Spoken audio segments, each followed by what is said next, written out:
This one's gonna be long. What's going on, crime fighters? It's the night, and it's time to unite for Death Battle. Snake versus, I forget the guy's name. I never played Splinter Cell. Well, the guy from Splinter Cell. I'm voting for Snake just because he's a badass, and like I said, I've never played any of the Splinter Cell games.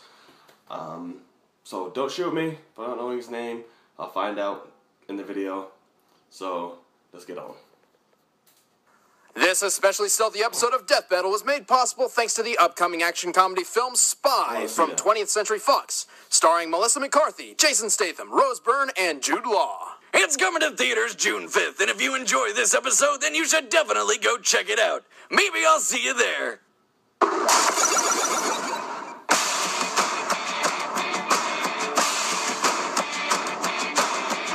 They are the government's best-kept secrets, masters of stealth, trained to kill in 100 different ways from the shadows or face-to-face.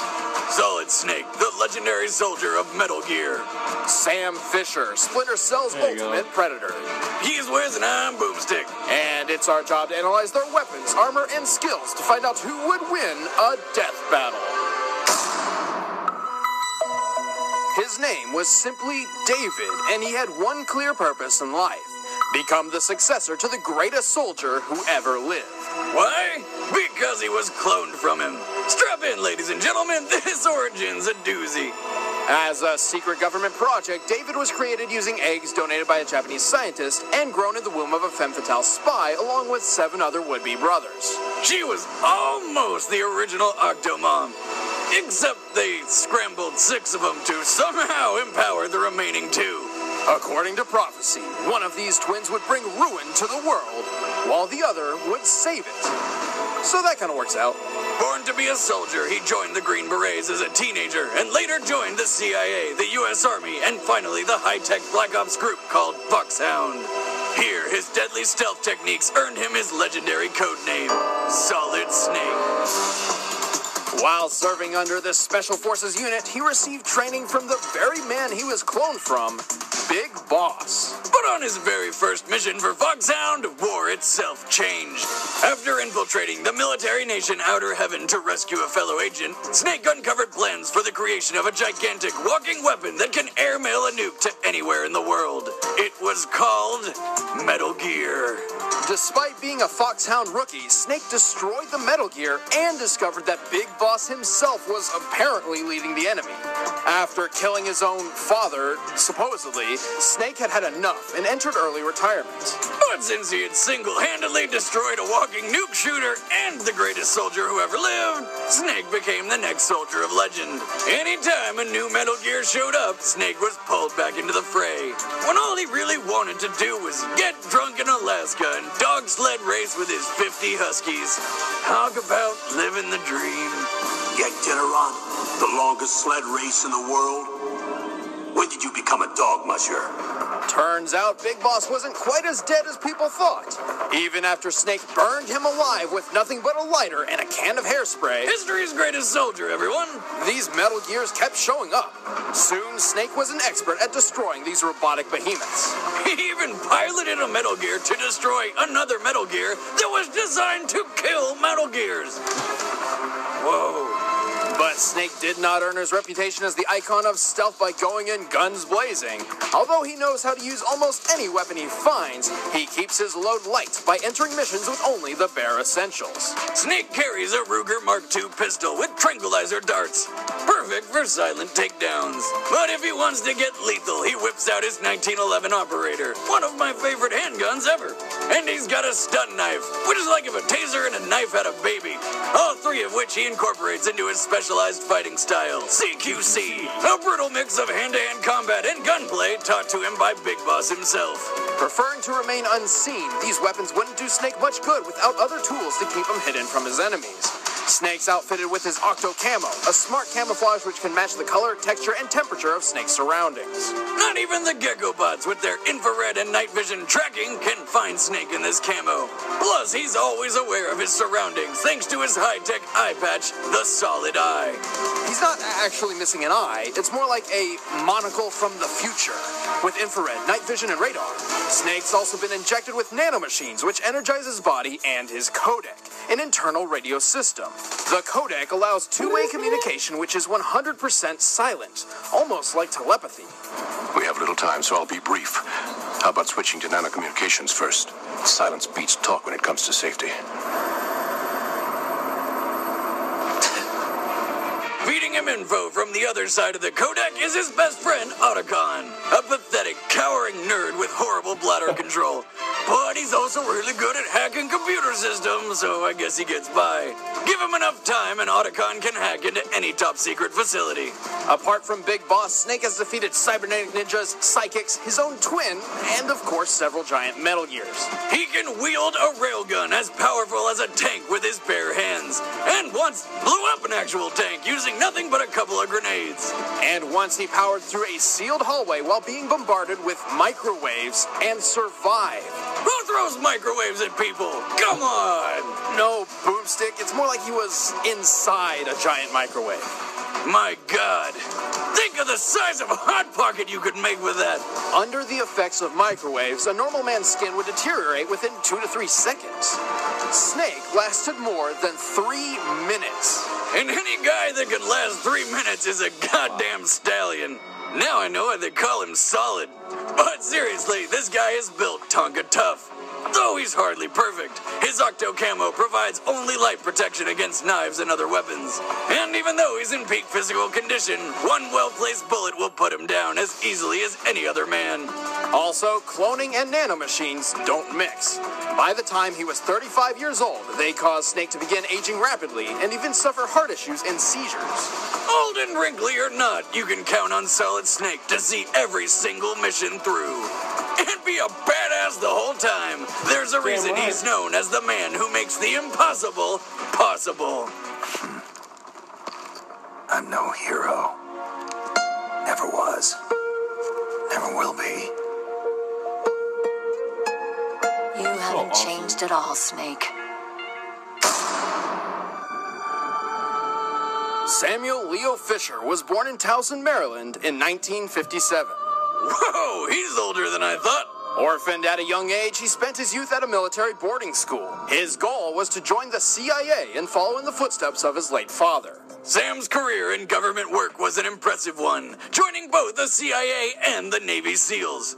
During this time, he found he had a particular knack for espionage. And ladies. See, on one of his missions, he fired off a few rounds into the wrong target and knocked her up. So he married her. They had a daughter named Sarah, and Sam Fisher lived happily ever after. No, wait, he got divorced after 3 years, and his ex died of ovarian cancer. Left with no other family but his daughter, Sam retired at just 47 years old. This time, he'd spend the rest of his days in peace. As if.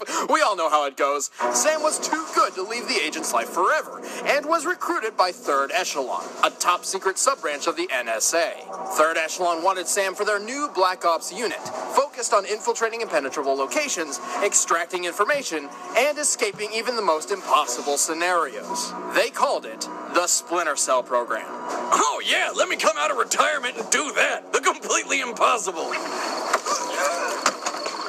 Talk, but talk quietly. I'll tell you anything. I'm the biggest coward you've ever met. That's quite a claim. I've already wet myself. Well, then you've made the top 10. Well, luckily, like other agents of stealth, Sam Fisher didn't have to work alone. His support comes from Anna Grimm's daughter, or Grimm, who communicates with Sam through subdermal implants in his ear. Ew! It's just a tiny earpiece which operates by directly vibrating the bones of his inner ear, so only Sam can hear her. So she's vibrating his bones, eh? What is with you today? I don't know. Grimm is a world-class hacker who started as 3rd Echelon's lead programmer and might be aging backwards, but that's irrelevant. Together, they are a formidable team. Although Sam and Grim have very different approaches to a mission and can sometimes butt heads. While Grim is very by the books, Fisher prefers to follow his instincts. For better or worse, he will completely abandon a well-laid plan over a mere hunch. Surprisingly, this works out better than you'd think. See? You don't always have to plan out every little detail about every little thing. I thought we agreed to never discuss that trip. I just wanted a churro, but no, it wasn't in the schedule. Bet it was delicious. Oh, shut up, Boomstick. I'll kill you. Grim directs Sam's movements, keeping him invisible on the field, along with the latest in stealth gear. He sports the Mark 8 Tactical Operations suit, a light diffusing black armor that's layered with Kevlar and Rhino plate to help protect against bullets. Along with a layer of Gore-Tex, a material that suppresses his heat signature to make him invisible to night vision. Speaking of night vision, Sam has that. And more! His multi-vision goggles come equipped with thermal vision, sonar, a zoom function, and even footprint tracking to ensure that Fisher can see you, even if you can't see him. In fact, he's so stealthy that while he can track footprints left behind by others, his own trail is completely undetectable. Even by him, I'd say that he's the stealthiest man ever if it weren't for the 3 giant green lights coming off his head. Come on, dude. Common misconception. As obvious as they may appear, those lights are actually invisible to a normal human eye. Really? Well, that's too bad for his enemies because Sam excels at killing efficiently. While lurking in the shadows, he takes aim with his favorite pistol, the semi-automatic 5.7, a compact firearm that's perfect for silent, quick kills.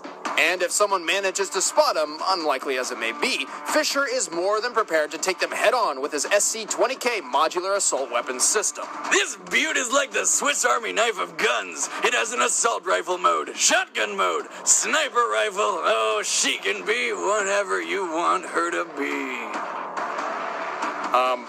Boomstick. What? Yeah, as versatile as she is, that's nothing compared to the amount of things she fires. Aside from bullets, the 20K can launch gas and EMP grenades, sticky shockers, rubber bullets, and even cameras which attach to the wall. After their titanium spikes anchor them in place, Fisher can use his built-in communications device, the OpSat, to monitor them.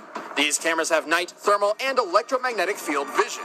Sam's got so many ways to take on his opponents, it's hard to count all the impressive stuff he's done. He's carried out more than a dozen missions, went all Liam Neeson and rescued his daughter from kidnappers, and has even infiltrated the CIA itself. Which probably isn't easy. He has single-handedly prevented a Chinese invasion of Taiwan, foiled terrorist plans to destroy the world's oil supply, all of it, and when he discovered that Third Echelon was corrupt from within, he took it down by teaming up with Grim to create Fourth Echelon. In combat, he's insanely fast and accurate on the quick draw. Even when surrounded, he can put 4 bullets in 4 skulls in 3.2 seconds. He can literally take a life in the blink of an eye. Despite his age, nature hasn't slowed Sam down at all. I don't know about you, but I'll be thinking twice before stepping into any shadows.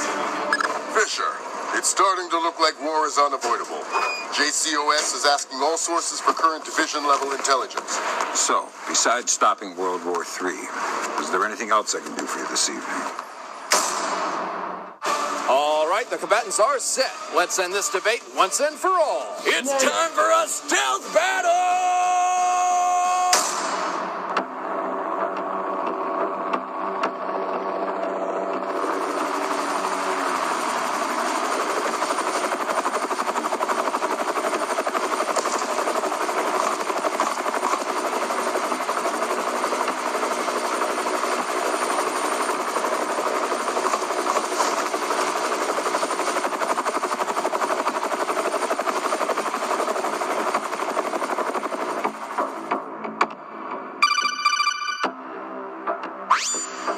Okay, Snake, I finished uploading the building schematics to your solid eye. The intel we need is inside. Should be a piece of cake, but there's one heat signature inside. Just one? Yeah, maybe everyone's out for a late-night dinner. Thanks, Otacon. Piece of cake.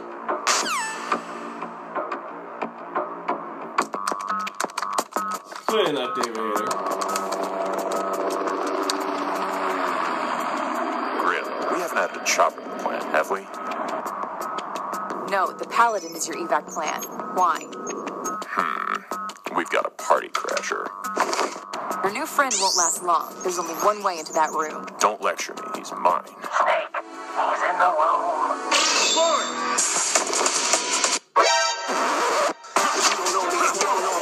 So fuck you and your lame ass point of view. That should have been my big mission from the start. We put it together, I tear it all apart. What? Gotta hit mine, stepping through this minefield. And what's not mine becomes mine. You mine.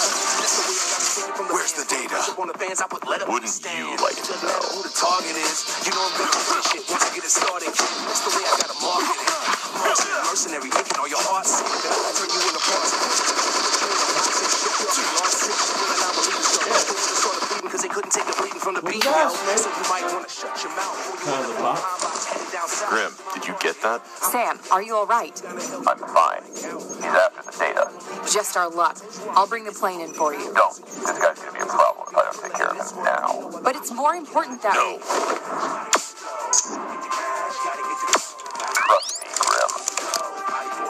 Trust me, Grim. I'm not alone. Somebody beat me to the intel and destroyed the source. Think he's with Praying Mantis? Raven Sword? If they're operating out here, it couldn't possibly be anyone we're familiar with.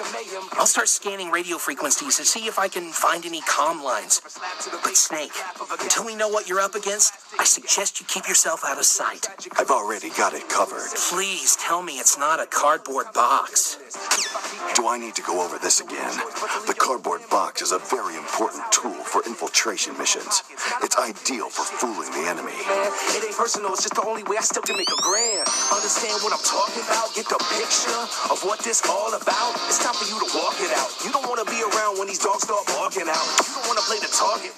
Snake, this is insane.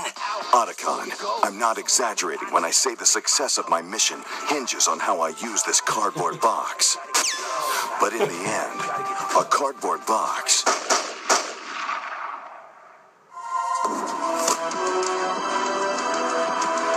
is only made of paper. Laughing at you. Everybody come this way, I see. Stand on the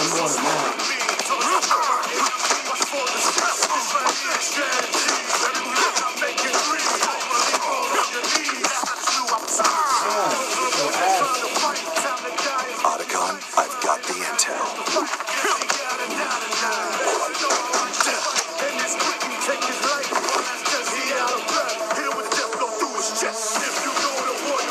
Sam, I'm sending you to camera speed. Whatever suit he's wearing is powered by electricity. Perfect.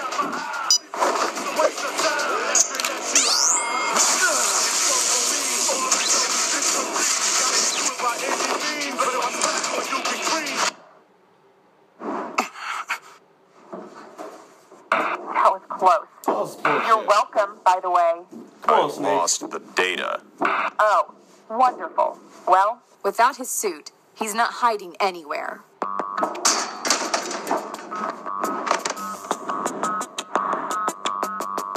he's just behind that door. Go get it back, old man. This is too easy. What is that? I don't know. Somebody's interfering. Hello? Anything on? Who is this? Identify yourself. I'm Otacon. I'm impressed. Your security's pretty state-of-the-art. Not good enough, though. Sorry. What? How long have you been listening in? Long enough. But right now, Miss Grimm, I've got to shut you down. Ah! Sam, do you copy? Sam! Right. Are you there? Are you okay?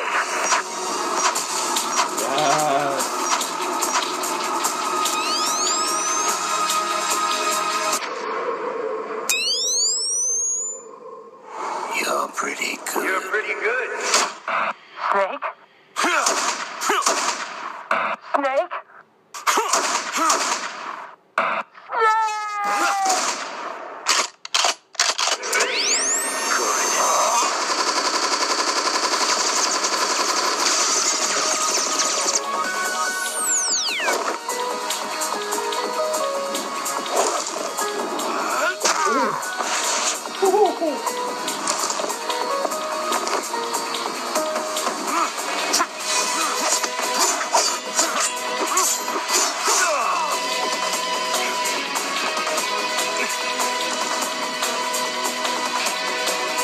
Gotcha.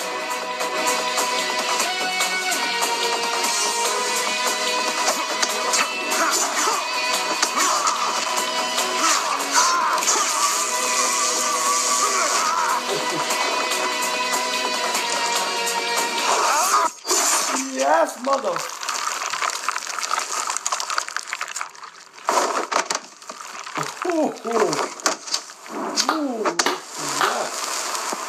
Piece of cake. Holy hell! Both Snake and Fisher were experts in their field. Snake may come second to Fisher's skills in silent assassination, but he far exceeds him in close quarters combat thanks to his specialized training. Even though Sam was a master of blending into the shadows, Snake's solid eye had no trouble tracking him down. What's more, Grimm's comm line has a history of being hacked into, while Snake's codec does not. But what about Snake's nanomachines and solid eye? Wouldn't they be disabled by the EMP blast? Actually, no. EMPs are comparable to microwaves in how they affect electronics.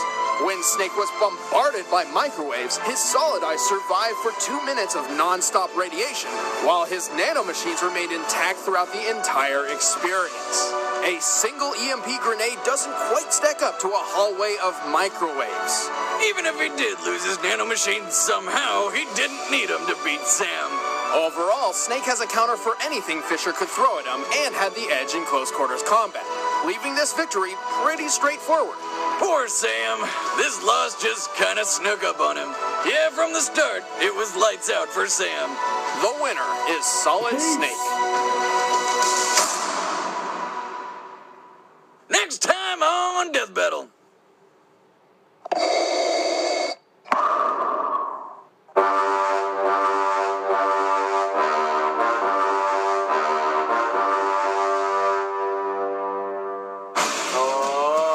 Darth Vader.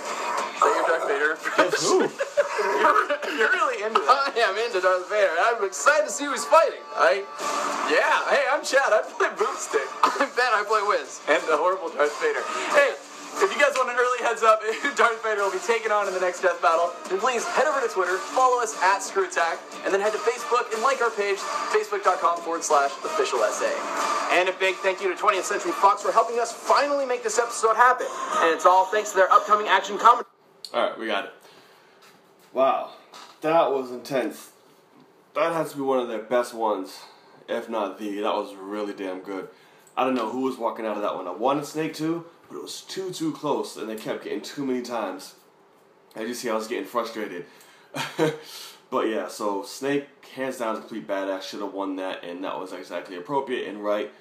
Absolutely, I loved it. Let me know what you guys think. I don't want to jog on too much because this video is already long as hell. So I'm going to see y'all in the next video. Like, comment, share, subscribe. Get us to 5,000 subscribers. And I'll see y'all later. It's the night, baby.